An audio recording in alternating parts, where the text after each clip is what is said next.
Hello, I want to give some guidance on accounting for state tax payments. This is an area that's very specific to your state, and there is a lot of confusion in this area because there's been a lot of changing tax legislation.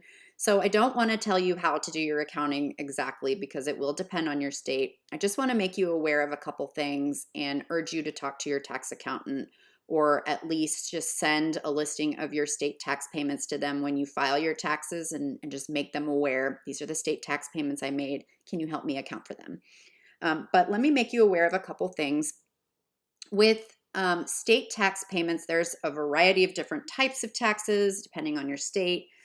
If let's take the most simple example first. If you're a C corporation, there may be various taxes that you owe in your state. And those are typically business deductions because as a C corp, you're a standalone entity. The company is a standalone entity, so any taxes that they're paying, those are business deductions. So that's usually pretty straightforward. If you're a pass-through entity, like an LLC, sole proprietorship, partnership, or S corp, you may have a little complexity with your state tax payments because there may be a portion of the state tax payments that are personal in nature and a portion that are related to the business. So, for example, you might have, personal income tax, state income taxes that you pay. You file them on your personal return under your name.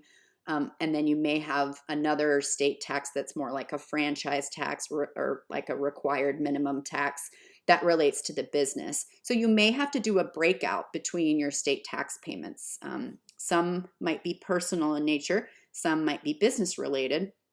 And so let me just show you the accounts you can have once you talk with your tax accountant and determine what's personal and what's business. Then very easy to account for those. So I've already set up the accounts. Let's come down here. So if those payments are personal in nature, then those go under owner's pay and personal expenses. And I just created a sub account. So this is an equity account and it's a state income tax payment account. So as a pass-through entity, I now have accounts for my federal income tax payments and my state income tax payments that we've determined are personal.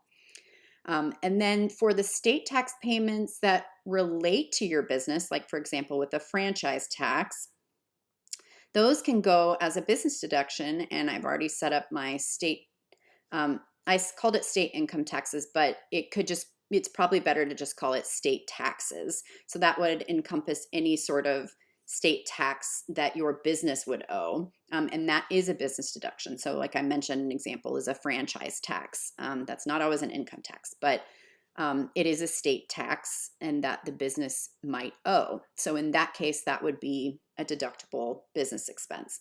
So again, you just want to have two different accounts set up. If you're splitting between personal and business, the personal portion of your state tax goes under the draw account, and the business portion goes under just a regular taxes paid expense account.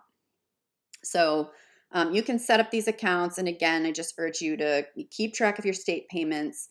Let your accountant know what payments you've made, and they can help you split them out. But maybe this will give you a little bit of guidance just as to questions you need to ask and how to be a bit more organized.